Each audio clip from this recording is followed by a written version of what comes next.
नमस्कार दोस्तों, स्वागत है आपका जीएस सिविल अड्डा पर।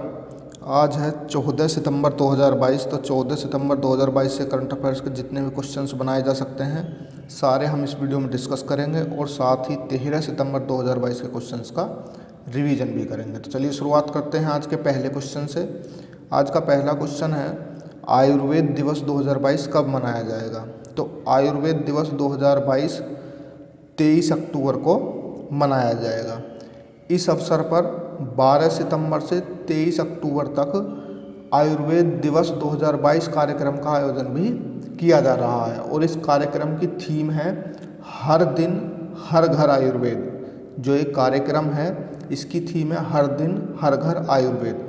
अब बात 23 अक्टूबर की कर लें कि जिस दिन आयुर्वेद दिवस मनाया जाएगा।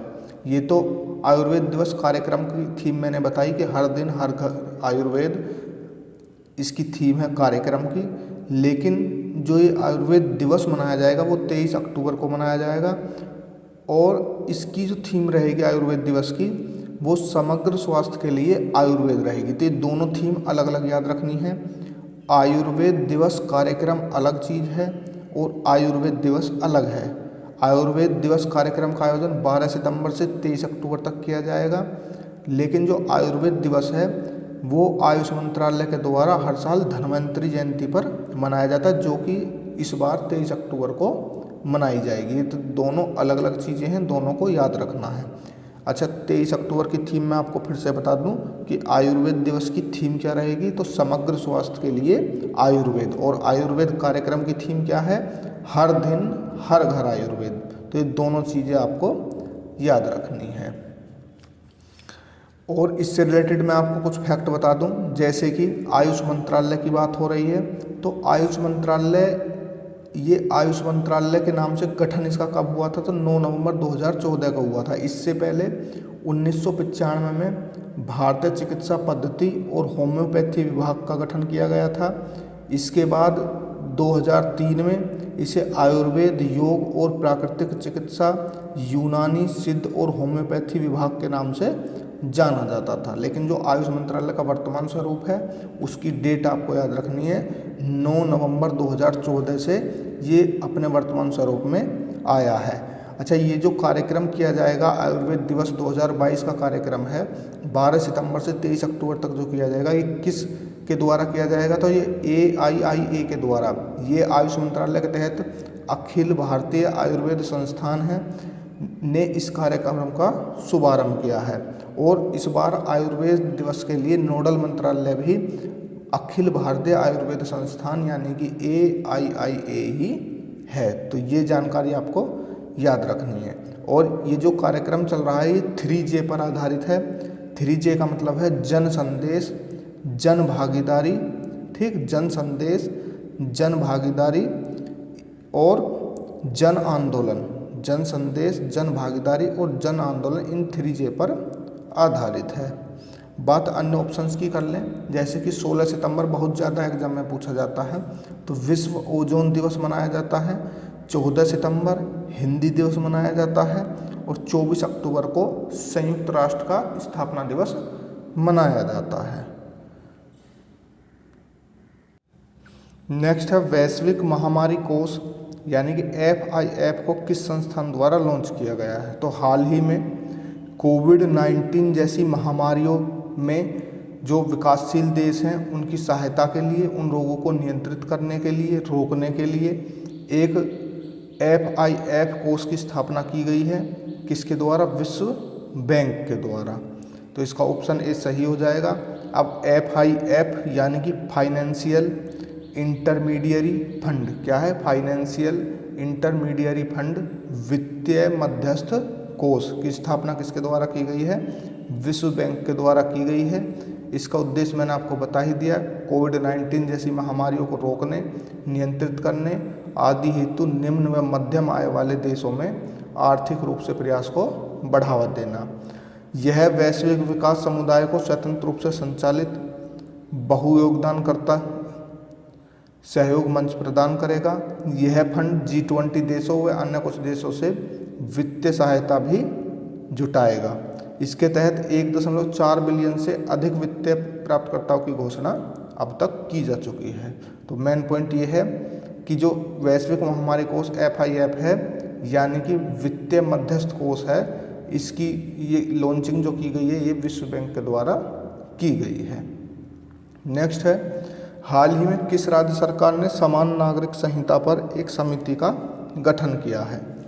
तो समान नागरिक संहिता पर एक समिति का गठन उत्तराखंड राज्य के द्वारा किया गया है। उत्तराखंड की बात हो रही है तो उत्तराखंड की स्थापना 9 नवंबर 2000 को हुई थी।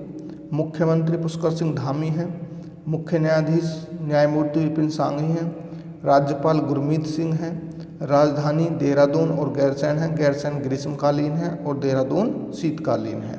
पड़ोसी राज्य उत्तर प्रदेश और हिमाचल प्रदेश हैं। पड़ोसी देश नेपाल और तिब्बत यानी कि चीन है।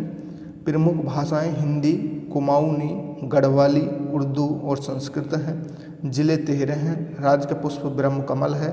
राज्य के वृक्ष बुरांस है। राज्य के पक्षी मोनाल है। राज्य के पशु कस्तूरी मृग है। लोकसभा सीट 5 है। राज्यसभा सीट 3 है और विधानसभा सीट 70 है। नेक्स्ट है, एशिया कप 2022 का फाइनल किसने जीता है? तो आप भली भांति परिचित होंगे।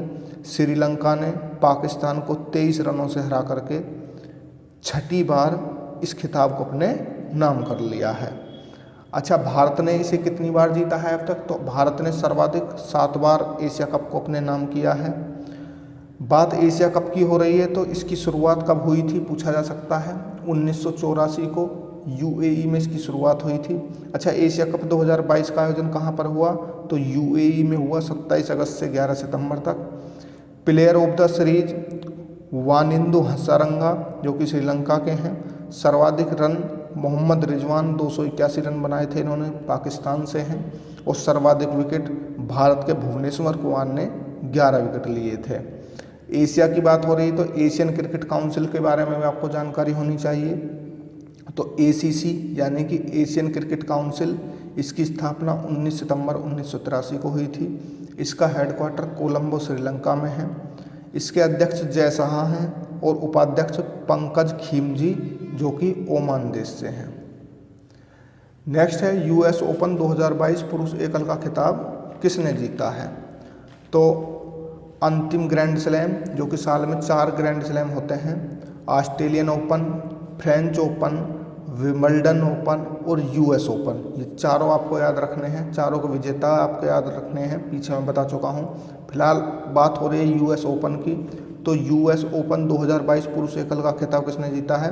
तो C अल्काराज गार्सिया ने जीता है। किसको हरा करके? C रूड को हरा करके। ठीक, और ये जो C अल्काराज गार्सिया हैं ये स्पेन देश के हैं। इन्होंने मात्र 19 साल की उम्र में दुनिया के नंबर 1 पर पहुंचने वाले सबसे कम उम्र के खिलाड़ी बन गए हैं। और किसको हराया है इन्होंने नॉर्वे के C रूड को हरा करके ये खिताब जीता है। अच्छा, महिला वर्ग में किसने जीता है? तो पोलैंड की ईगा स्वीटेक ने, याद रखेंगे, पोलैंड की ईगा स्वीटेक ने इस खिताब को अपने नाम किया है। US महिला ओपन 2022 के खिताब को किसको हराकर? ओ जाबे उर को हराकर। किसको? ओ जाबे उर को हराकर। नेक्स्ट है, वर्ल्ड डेयरी समिट 2022 का उद्घाटन कहाँ किया गया है? तो हाल ही में हमारे प्रधानमंत्री नरेंद्र मोदी के द्वारा ग्रेटर नोएडा में वर्ल्ड डेयरी समिट 2022 का उद्घाटन किया गया है। इस अवसर पर नरेंद्र मोदी जी ने घोषणा की कि 2025 तक हम 100% पशुओं को फुट एंड माउथ डिजीज और ब्रूसेलोसिस की वैक्सीन लगाएंगे। 100% वैक्सीन लगा दी जाएगी ब्रूसेलोसिस और फुट एंड माउथ डिजीज जो कि पशुओं में होने वाले महत्वपूर्ण रोग हैं। और इसका जो विषय था वर्ल्ड डेयरी समिट 2022 का, वो dairy for nutrition and livelihood था। क्या था? Dairy for nutrition and livelihood. Next है, हाल ही में किसे राष्ट्रपति द्वारा राज्यसभा के लिए नामित किया है?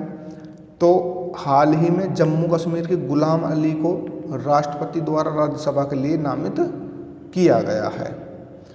अन्य ऑप्शंस की बात कर लें तो मुनीश्वर नाथ भंडारी, इन्हें हाल ही में PMLA अपीलीय न्यायाधिकरण के अध्यक्ष के रूप में चुनाया गया है। AN शमशीर की बात करें तो हाल ही में केरल विधानसभा के नए अध्यक्ष बने हैं। KN सिंह की बात करें तो ये एक न्यायाधीश थे जिनका हाल ही में निधन हो गया। तो सारे नाम इम्पोर्टेंट हैं, सभी के बारे में आपको जानकारी होनी चाहिए। दक्षिण दक्षिण सहयोग के लिए अंतर्राष्ट्रीय दिवस कब मनाया जाता है? तो पिक्चर में देखकर आप समझ गए होंगे, 12 सितंबर को मनाया जाता है। ठीक। और 1978 में इसी दिन संयुक्त राष्ट्र महासभा ने विकासशील देशों के बीच तकनीकी सहयोग को बढ़ावा देने के लिए इस कार्य योजना को अपनाया था। इसीलिए यह दक्षिण दक्षिण सहयोग अंतर्राष्ट्रीय दिवस 12 सितंबर को मनाया जाता है। 8 सितंबर को क्या मनाया जाता है? तो वेरी इंपॉर्टेंट, अंतर्राष्ट्रीय साक्षरता दिवस, विश्व फिजियोथेरेपी दिवस और भौतिक चिकित्सा दिवस 8 सितंबर को मनाया जाता है। 15 सितंबर को अभियंता दिवस मनाया जाता है। 5 सितंबर को शिक्षक दिवस, राष्ट्रीय शिक्षक दिवस मनाया जाता है, डॉक्टर सर्वपल्ली राधाकृष्णन की जन्मतिथि के अवसर पर। नेक्स्ट है, जीरो फेस्टिवल ऑफ म्यूजिक का संबंध किस राज्य से है? तो जीरो फेस्टिवल ऑफ म्यूजिक यानी कि ZFM का संबंध अरुणाचल प्रदेश राज्य से है। ये एक प्रतिष्ठित आउटडोर म्यूजिक फेस्टिवल है और इसका जो आयोजन है ये चर्चा में इसलिए है, इसका आयोजन 2 साल के अंतराल पर किया जा रहा है और 29 सितंबर से 2 अक्टूबर तक इसका आयोजन अरुणाचल के लोअर सुबनसिरी जिले में स्थित जीरो वैली में आयोजित किया जाएगा। कहाँ? अरुणाचल प्रदेश के लोअर सुबनसिरी जिला है, उसमें जीरो वैली में यह आयोजित किया जाएगा। जीरो वैली क्या है? तो ये एक जनजाति है अप्तानी। कौन सी जनजाति है? अप्तानी। ये उसका घर माना जाता है जो पर्यटकों को धान के हरे भरे खेत, देवदार के पेड़ों के मनोरम दृश्य के साथ एक सुखद जलवायु प्रदान करती है। नेक्स्ट है, यूरेशियन H5N1 क्या है? तो यूरेशियन H5N1 एक बर्ड फ्लू का स्ट्रेन है। अभी हाल ही में फ्लोरिडा नहर में मृत पाई गई एक bottlenose dolphin bird flu के अत्यधिक विषाणुजनित स्ट्रेन से पॉजिटिव मिली है, तो इसलिए चर्चा में है, इसलिए मैंने इसको क्वेश्चन के रूप में लिया है। यह उत्तरी अमेरिका और यूरोपीय पक्षियों में व्यापक रूप से फैल गया है और पक्षियों के अलावा ये वायरस लोमड़ी, बाबकेटस, स्केकस सील्स में भी फैल चुका है। नेक्स्ट है, IPEF की पहली व्यक्तिगत मंत्री स्तरीय बैठक कहाँ हुई है? तो IPEF यानी कि Indo Pacific economic framework, Indo Pacific economic framework की पहली व्यक्तिगत मंत्री स्तरीय बैठक USA में आयोजित की गई है। तो इसका ऑप्शन ए सही हो जाएगा। इसमें भारत ने भाग लिया है और ये USA के नेतृत्व वाला एक आर्थिक समूह है। ये जो IPEF है ये USA के नेतृत्व वाला एक आर्थिक समूह है।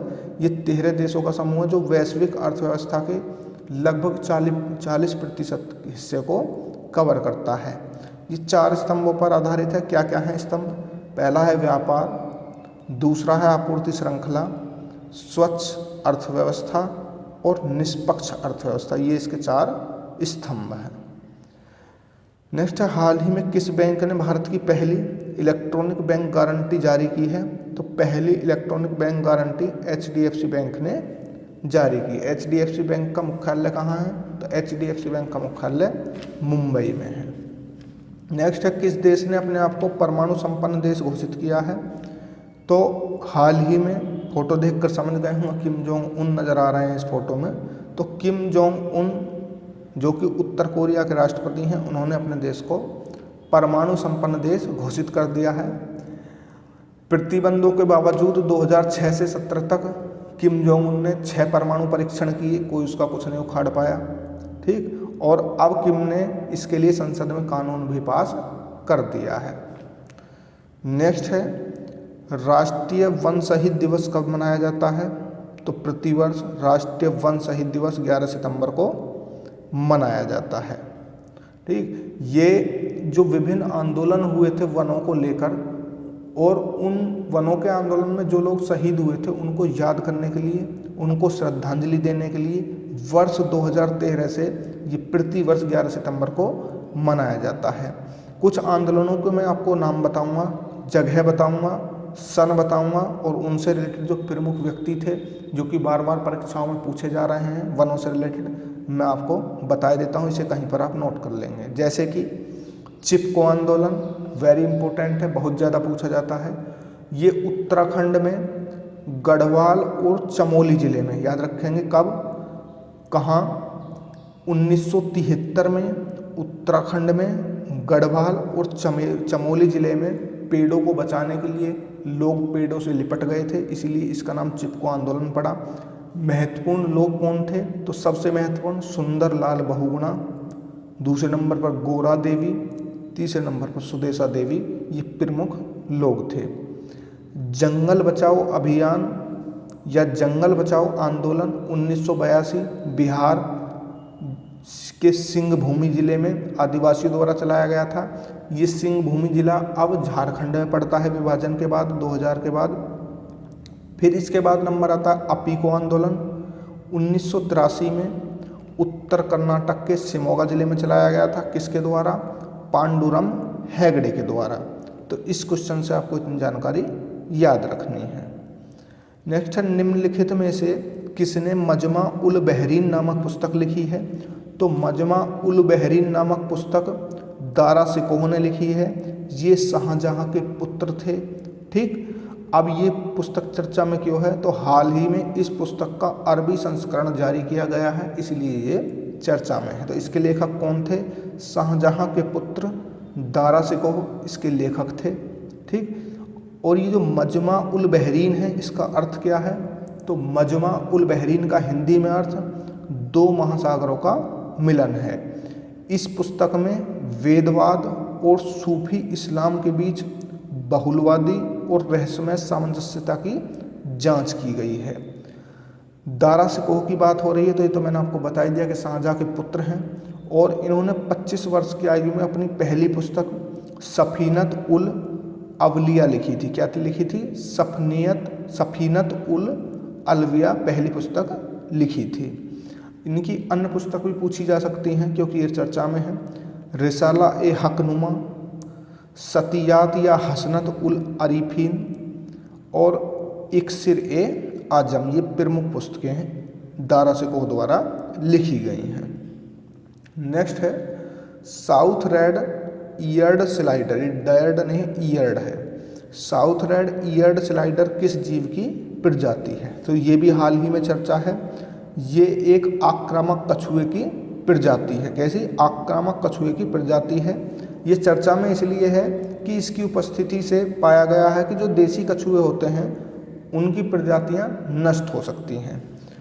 इसका जो मूल निवास है इस प्रजाति का, साउथ रेड ईयर्ड स्लाइडर का जो मूल निवास है वो दक्षिण पूर्वी संयुक्त राज्य अमेरिका और मैक्सिको है, लेकिन विदेशी व्यापार के चलते ये भारत सहित दुनिया भर में फैल चुका है और ये देसी कछुओं के लिए घातक साबित हो रहे हैं। नेक्स्ट है हाल ही में कहाँ pension at your door stop पहल शुरू की गई है, तो इस प्रकार की योजना ऑनलाइन आपके घर पर समाधान पेंशन से रिलेटेड जो भी होगा वो किया जाएगा। ये मुंबई में शुरू की गई है pension at your door stop पहल।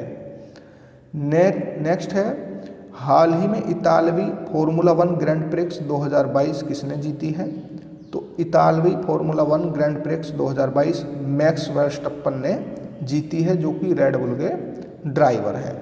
मैक्स वर्स्टप्पन के इस साल जीते गए मैं आपको सारे खिताब बता देता हूँ, जैसे कि Dutch formula 1 grand prix, French formula 1 grand prix, Emilia Romagna grand prix, ये सारी की सारी इस वर्ष मैक्स वर्स्टप्पन ने अपने नाम की है। एक बार फिर मैं आपको बता रहा हूँ, Dutch grand prix, French grand prix और एमिलिया रोमागना ग्रैंड प्रिक्स, और अब ये इतालवी फार्मूला 1 ग्रैंड प्रिक्स, ये सारी की सारी मैक्स वर्स्टप्पन ने अपने नाम की है।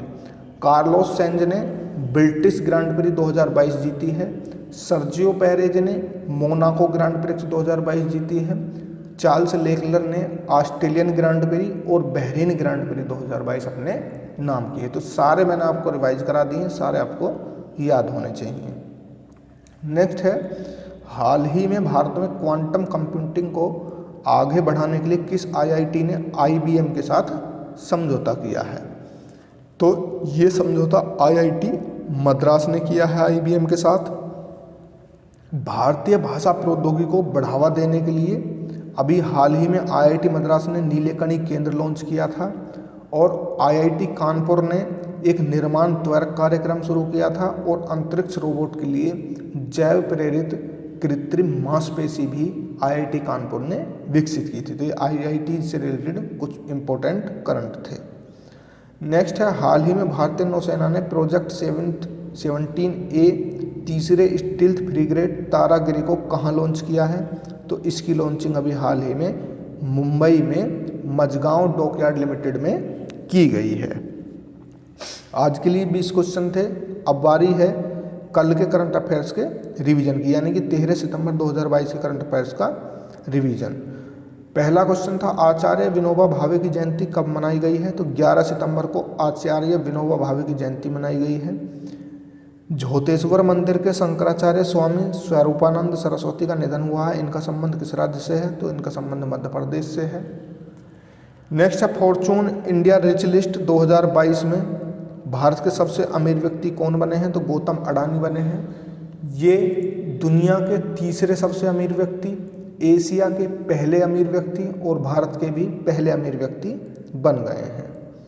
नेक्स्ट है, हाल ही में भारत में सतत तटीय प्रबंधन पर राष्ट्रीय सम्मेलन कहाँ आयोजित किया गया है? तो ये ओडिशा में आयोजित किया गया है। अरुणाचल प्रदेश में स्थित भारत के सबसे पूर्वी गैरिसन का नाम किसके नाम पर रखा गया है? तो जनरल विपिन रावत। अच्छा, ये कौन थे? तो ये हमारे भारत देश के पहले CDS थे। एक हेलीकॉप्टर दुर्घटना में केरल में इनकी मृत्यु हो गई। हाल ही में किसे बलूचिस्तान सरकार ने नसीराबाद जिले में पहली महिला उपायुक्त नियुक्त किया है? तो आयशा जहेरी को। किसे? आयशा जहेरी को बलूचिस्तान सरकार ने नसीराबाद जिले में पहली महिला उपायुक्त नियुक्त किया है। प्रधानमंत्री मत्स्य संपदा योजना की शुरुआत कब की गई थी? तो प्रधानमंत्री मत्स्य संपदा योजना की शुरुआत 10 सितंबर 2020 को की गई थी। हाल ही में इसने अपने 2 वर्ष पूरे किए हैं। कौन सी राज्य सरकार किसानों को एक विशिष्ट फार्म ID प्रदान करेगी? तो उत्तर प्रदेश सरकार करेगी। निम्नलिखित में से किसे पृथ्वी पर मौजूद रही सबसे बड़ी शार्क मछली माना जाता है?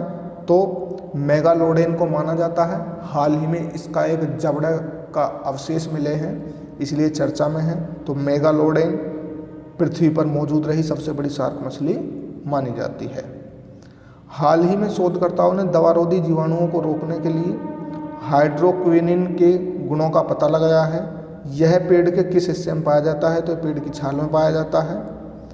सूबेदार योगेंद्र यादव की आत्मकथा का क्या नाम है? द हीरो ऑफ टाइगर हिल। हाल ही में अमेरिका के किस शहर में वायरस फैलने के कारण पोलियो पर आपातकाल की स्थिति घोषित कर दी है? तो ये न्यूयॉर्क शहर में पोलियो के कारण। विश्व का पहला संस्कार केंद्र राजस्थान के किस जिले में खोला जाएगा? तो विश्व का पहला संस्कार केंद्र राजस्थान के झुंझुनू जिले में खोला जाएगा। किस राज्य के मुख्यमंत्री ने सिनेमैटिक टूरिज्म पॉलिसी का अनावरण किया है? तो गुजरात ने। वैज्ञानिकों ने निम्न में से किस प्रजाति को IUCN लिस्ट में विलुप्त से बदलकर गंभीर रूप से संकटग्रस्त के रूप में शामिल किया है? तो ये लॉन्ग नोज हार्लेक्विन मेंढक ने किया है। तो आज के सेशन की यहीं समाप्ति होती है। वीडियो को देखने के लिए अंत तक धन्यवाद। नमस्कार, आपका दिन शुभ हो।